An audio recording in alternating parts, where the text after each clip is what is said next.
जय श्री राम, जय हनुमान बाबा की।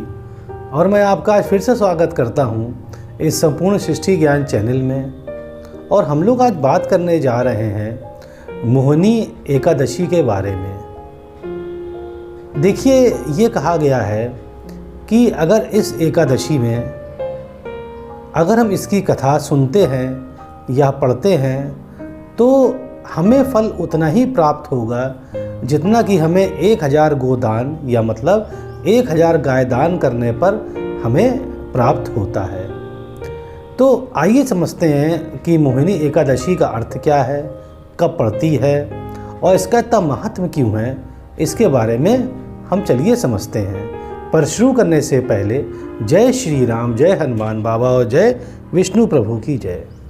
देखिए, ऐसा है कि वैशाख मास के शुक्ल पक्ष की जो एकादशी होती है उसे हम मोहिनी एकादशी कहते हैं।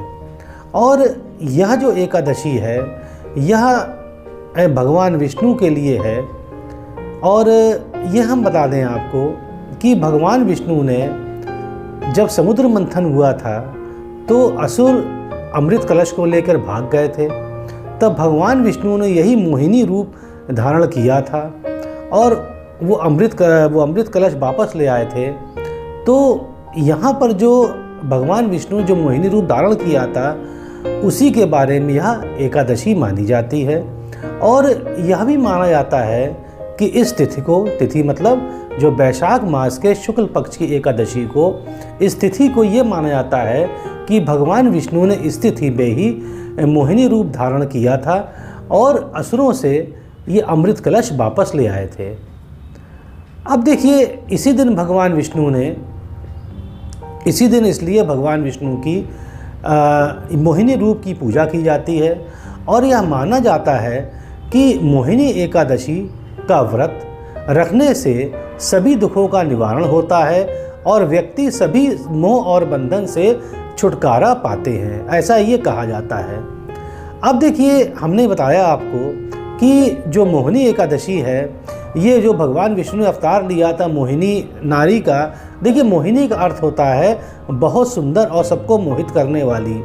तो भगवान विष्णु ने अपने आप को इतना मोहिनी स्त्री का जो रूप धारण किया था या इतना सुंदर रूप स्त्री धारण किया था, तो उससे जो असुर थे जो अमृत कलश लेके भाग गए थे वो इतना उनसे मतलब इतना मंत्रमुग्ध हो गए भगवान विष्णु का मोहिनी रूप देख के कि जो भी उन्होंने कहा मोहिनी ने वो उन्होंने माना। और इस प्रकार से वो अमृत कलश भगवान विष्णु लेकर वापस चले आए थे असुरों के पास। तो देखिए, ये तो कथा हो गई कि मतलब मोहिनी एकादशी किस लिए होती है। तो अगर हम ये कहें कि मोहिनी एकादशी भगवान विष्णु का रूप है तो मोहिनी एकादशी को भगवान विष्णु की पूजा करी जाती है मोहिनी के रूप में। और इससे जितने भी बताया मैंने आपको, जितने भी दुख और संकट सब का निवारण होता है और व्यक्ति जो है सभी मोह और बंधन से छुटकारा प्राप्त करता है। देखिए, एक कथा और है इसके बारे में। ये कहा गया है कि एक बार धर्मराज युधिष्ठिर कहने लगे भगवान श्री कृष्ण से कि हे प्रभु, ये बताइए कि जो वैशाख मास की शुक्ल पक्ष की एकादशी है उसका नाम क्या है और उसकी कथा किस प्रकार है।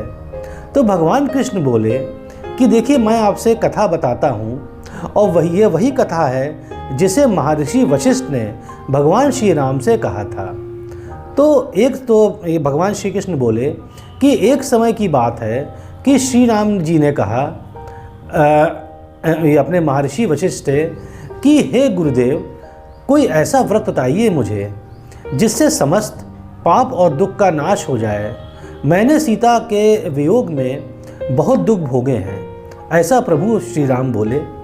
तब महर्षि वशिष्ठ उनसे बोलते हैं कि जो वैशाख मास की शुक्ल पक्ष की एकादशी आती है उसे हम मोहिनी एकादशी कहते हैं। और इस दिन व्रत करने से मनुष्य सब पापों तथा दुखों से छुटकारा प्राप्त कर लेता है और मोह जाल से मुक्त हो जाता है।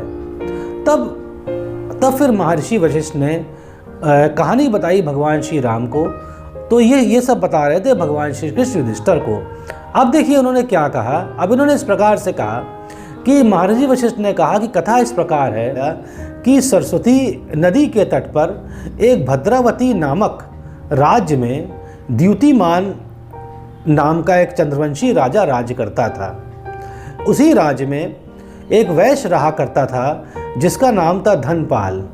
वह वैश्य बहुत पुण्यवान था और धन दान से संपन्न था और भगवान विष्णु का बहुत बड़ा भक्त था।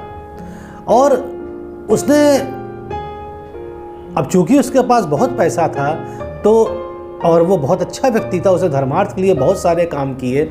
जैसे उसने कुएं खुदवाए, धर्मशाला बनवाई, प्याऊ हर जगह रखे जिससे लोग प्यासे ना रहें, और उसने भोजनालय बनवाए जहाँ पर लोगों को बिना शुल्क दिए भोजन मिलता था, और उसने सरोवर खुदवाए जिससे कि मतलब बहुत सारा पानी मिल जाता था उस राज्य को। तो उसके इस काम से जो द्युतिमान राजा थे वो बहुत खुश थे। वो बहुत ज़्यादा खुश थे कि देखो इतना हमारे राज्य में वैश्य रहता है, उसके पास इतना पैसा है और वो इतने अच्छे काम करता है। तो और ये भी उसने काम किया जो धनपाल वैश्य ने, कि सड़कों पर उसने आम है, जामुन है और नीम आदि के उसने वृक्ष लगवाए जिससे कि जो पथिक हैं या जो जाने वाले राहगीर हैं वो आराम कर लें, और अगर कुछ खाना चाहें तो उस मौसम में आम और जामुन या और फलों का सेवन भी कर सकते हैं। अब देखिए, उस जो धनपाल नाम के वैश्य के 5 पुत्र थे। पहले पुत्र का नाम था सुमना, दूसरे पुत्र का नाम था मेधावी, तीसरे का नाम था सुदबुद्धि, और चौथे का नाम था सुकृति, और 5वें का नाम था धृष्ट बुद्धि। अब देखिए, जो और सब तो उसके पुत्र अच्छे थे, जो 5वां पुत्र उसका जिसका नाम था धृष्ट बुद्धि, वह बहुत ही दुष्ट था और हमेशा मांस, मदिरा और वेश्याओं में डूबा रहता था। तो उसके आचरण पे जो धनपाल उसके पिता थे उन्होंने बहुत समझाया, पर वो नहीं माना, तो उन्होंने उसको घर से निकाल दिया। जब घर से निकाल दिया, चूँकि वो आभूषण और अच्छे कपड़े पहने था, तो उसने क्या किया, उसने वो सब बेचकर अपना जीवन निर्वाह किया कुछ दिन। पर उसकी जो खराब आदत थी, जैसे मांस खाना, मदिरा पीना और ये आपका वेश्याओं के पास जाना, इसलिए वो उसका बिल्कुल पैसा ख़त्म हो गया। चूँकि वो कोई काम नहीं करता इसलिए वो बिल्कुल दरिद्र हो गया। अब उसने क्या किया कि वह चोरी करना सीख गया। तो वो अब राज्य में चोरी करने लगा, और जब वो एक बार पकड़ा गया तो जब उसको राजा के सम्मुख लाया गया तो राजा उसको पहचान गए कि देखिए धनपाल वैश्य का ये 5वां पुत्र है जिसका नाम है धृष्ट बुद्धि। तो उन्होंने उसको चेतावनी देकर छोड़ दिया, क्योंकि धनपाल वैश्य बहुत अच्छा था और राज्य के लिए बहुत कुछ करता था। पर वो अपाज नहीं आया ये धृष्ट बुद्धि, और फिर से चोरी करने लगा। तो अब जब राजा ने उसको पकड़ा अगली बार, तो उन्होंने उसको कारागार में डाल दिया और उसके बहुत सारी उसको यातनाएँ दी और उसको अपने नगर से बाहर निकाल दिया। अब जब उसको राजा ने नकल से बाहर निकाल दिया, तो जो धृष्ट बुद्धि था वो वहाँ पर धनुष बाण लेकर अब मारने लगा वहाँ पर चिड़िया और सब चीज़ों जानवरों को अपना पेट भरने के लिए, और उनको मारकर वो जितने भी पशु पक्षी जो मारता था उसे वो पकाकर खा जाता था। पर हुआ क्या कि अब हर दिन तो उसको पशु पक्षी मिलने बंद हो गए, तो उसका भूख से उसका बुरा हाल होने लगा। एक बार वो जा रहा था तो उसको रास्ते में वहाँ पे कौंडिन्य मुनि थे, उनका आश्रम दिखाई दिया। और तो उस आश्रम जब बढ़ने लगा तो देखा उन्होंने कि जो कौंडिन्य मुनि थे वो वहाँ पर गंगा नदी में स्नान कर रहे थे, और जब वो स्नान कर रहे थे तो कुछ छींटे इसके ऊपर भी पड़ गए, धृष्ट बुद्धि के ऊपर भी कुछ छींटे पड़ गए। तब जैसे ही छींटे पड़े तो उसकी कुछ बुद्धि, उसको सुदबुद्धि आई कुछ, उसको लगा कि मैंने बहुत गलत काम किए हैं। तो वह कौंडिन्य मुनि के पास गया और उनके सामने हाथ जोड़कर बिल्कुल बैठ गया और दंडवत प्रणाम किया और बोला, हे महर्षि, मैंने तो बहुत सारे पाप किए हैं, मुझे कोई ऐसी व्रत और पूजा बताइए कि जिससे मेरे पाप नष्ट हो जाएं। तो कौंडिन्य मुनि ने कहा कि देखो कि जो वैशाख मास के शुक्ल पक्ष की एकादशी होती है, उस दिन तुम भगवान विष्णु के मोहिनी रूप का तुम वहाँ पर व्रत रखो और उनकी तुम पूजा करो, उसी मोहिनी रूप की। ने पूछा कि प्रभु ये बताइए कि मैं पूजा कैसे करूं?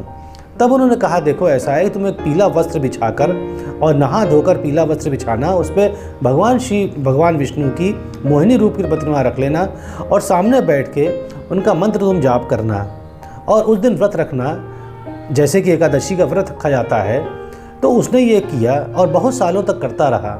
उससे तो इसका फल ये हुआ कि वो भी एक तरह से ऋषि बन गया और उसकी जितनी बुरी आदतें छूट गईं। तो एक दिन जब उसके जब मृत्यु आई उसकी, तो भगवान विष्णु ने अपने वहाँ पर उसके दूत भेज दिए और वो यमपुरी न जाके वो विष्णु धाम पहुँच गया। तो देखिए भगवान कृष्ण ने जब यह बताया युधिष्ठिर को कि देखिए ऐसा भगवान श्री राम को महर्षि वशिष्ठ ने यह कथा बताई थी, तो इसका महात्म्य ये है कि अगर कोई इसको सुनता है या इसको पढ़ता है तो उसको 1000 गोदान के बराबर उसको पुण्य प्राप्त होता है। तो देखिए आज हमने आपको बताया कि मोहिनी एकादशी का मतलब क्या है और उसमें भगवान विष्णु की पूजा कैसे की जाती है और क्यों की जाती है और इसका महात्म्य क्या है और इसका कितना पुण्य प्राप्त होता है। तो अब चलिए मैं विदा लेता हूँ आपसे। जय श्री राम, जय हनुमान बाबा, जय प्रभु विष्णु की जय प्रभु।